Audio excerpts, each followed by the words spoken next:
You know, there's something I've been reflecting on lately. It's about our children and not just ours, but this entire generation. I look around and see kids who are smiling on the outside but struggling on the inside. And the hardest part? Most of them don't know how to say it, and even when they try, we as parents, we often don't hear them. We think parenting is about providing shelter, food, school fees, clothing. And yes, those things are important. But there's another kind of parenting, the emotional one. The one that goes beyond discipline and instruction. The one that requires our time, our attention, our presence. I've realized that our children are under more pressure than we ever were. They're constantly being measured by their grades, their looks, their performance, and even their social media presence. And it's exhausting. Many of them are silently questioning their worth. Am I good enough? Am I loved when I fail? Will my parents still be proud of me if I don't meet their expectations? And that question, that quiet fear, is eating many of them from the inside. We, as parents, often miss the signs. We assume that if they're eating and doing well in school, everything's okay. But emotional pain doesn't always scream, sometimes it whispers. It shows up in sudden silence, in a lack of eye contact, in a fake smile, in I'm fine when they're not fine at all. And let's be honest, sometimes, we're a part of the problem. We're busy, distracted, and constantly rushing. We're there, but not present. Our minds are on bills, work, devices, not on their hearts. And in the process, we unintentionally send the message, you're not a priority right now. It's a hard truth, but one we must confront. I think back to when I was younger. Even with all the challenges of our generation, we had real connection. Parents told stories, listened after school, and sat with us at the end of the day. Now, most homes are filled with screens instead of conversations.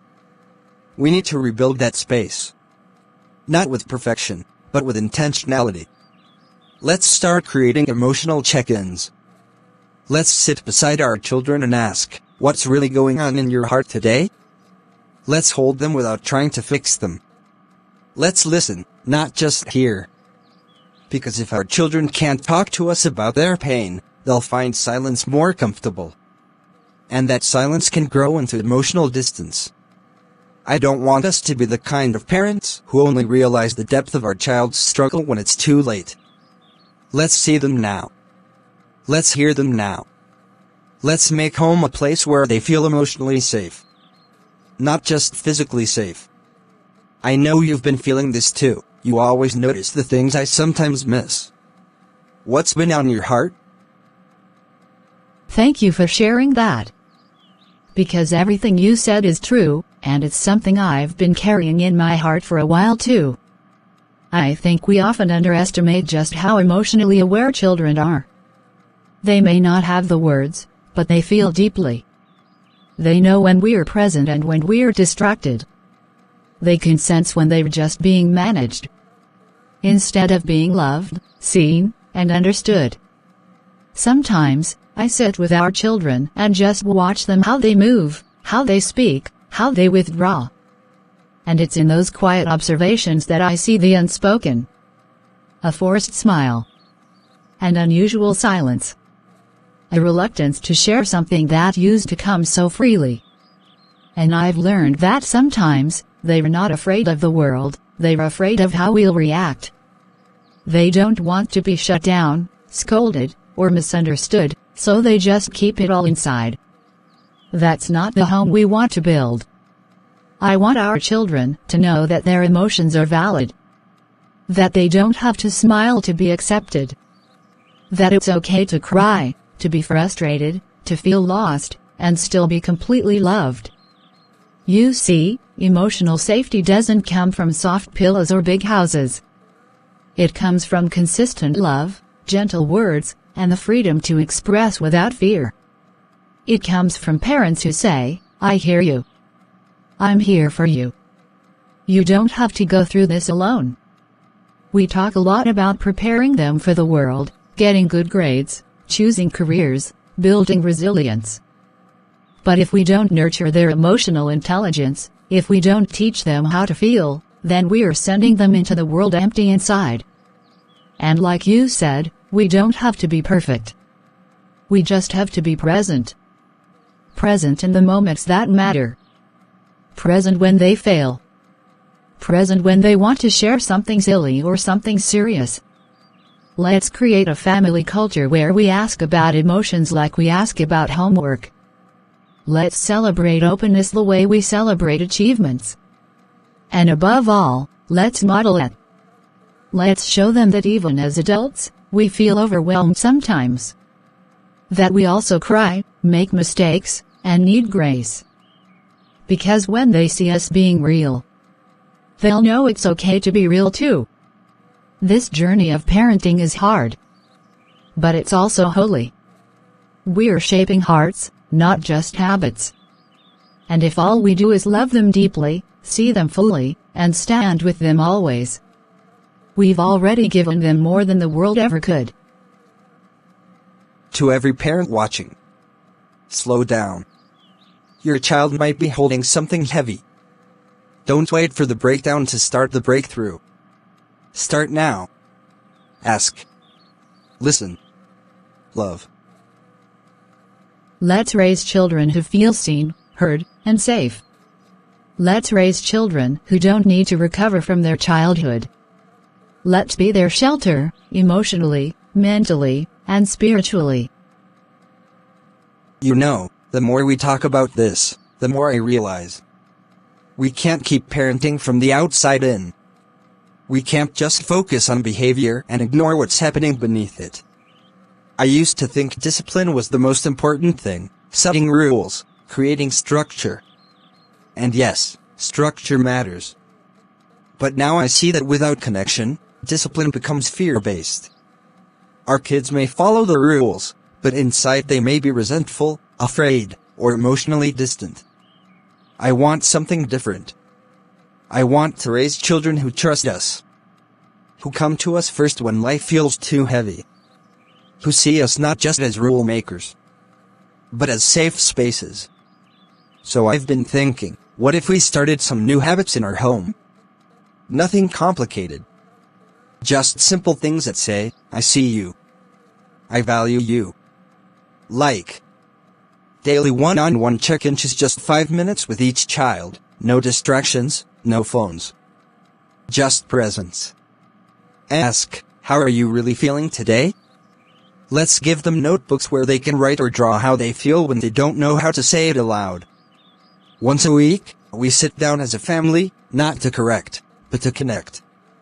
I believe when we intentionally create safe emotional spaces, our children will open up naturally.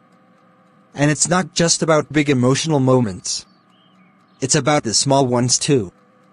It's noticing when they're quieter than usual. It's asking follow-up questions when they say I'm fine. It's respecting their thoughts, even when we disagree. I think as fathers especially, we need to lead differently now. We need to show that strength isn't silence. Strength is compassion.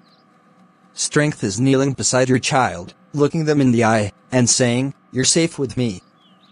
Because if we don't, they'll start searching for safety somewhere else. And not every place they turn to will be healthy. You've always had this natural ability to hear between the lines. What else can we do to really connect? You're right. And I love what you just shared, because it's those little intentional changes that make the biggest difference. So many of us are parenting based on what we experienced growing up, and sometimes that means parenting with fear, guilt, or silence. But we have to break those cycles. Just because we were raised in emotionally closed homes doesn't mean we have to raise emotionally disconnected children. We need to relearn parenting, with empathy at the center. One thing I'm learning is that children don't want perfect parents.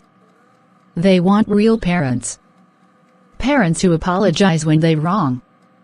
Parents who admit, I'm struggling too. That kind of honesty builds a bridge, a bond that's stronger than rules or rewards. I've also started doing something new with the kids. Whenever they feel overwhelmed, I ask them to rate their day emotionally from 1 to 10.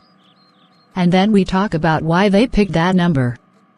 It opens the door to deep conversations that might not happen otherwise. Sometimes I just sit with them in silence, not pushing, not asking, just being there. And after a while, they start to talk. On their own. Because presence builds trust. And trust builds openness. Also, we should remember that connection happens in the mundane moments. While folding laundry, driving to school, cooking together. Those are golden opportunities to build emotional safety. We can't wait for big life events to become emotionally available. It is to become a lifestyle. And yes, we'll mess up. We'll lose patience. We'll miss cues. But grace, for us and for them, is the glue that holds relationships together. I want our children to grow up knowing that no matter what the world throws at them, they have a home they can always return to. A home not just made of walls, but of welcome. A place where their voices are heard, their hearts are held, and their mistakes are met with mercy. That's the legacy I want to leave behind. Let's commit to parenting from the inside out. Not just shaping behavior, but shaping hearts. Let's raise children who don't have to recover from their childhoods. Let's be the emotional anchors they need in this loud, uncertain world. If you're a parent watching this, just know, it's never too late to reconnect. Start small. Start now. Just be present. And if this conversation helped you, share it with someone. Let's build a movement of intentional parenting, one heart at a time. If this conversation touched your heart, share it with another parent. Subscribe for more real, healing conversations on parenting and family life. Together, we can build homes where children don't have to hide, homes full of love, presence, and peace.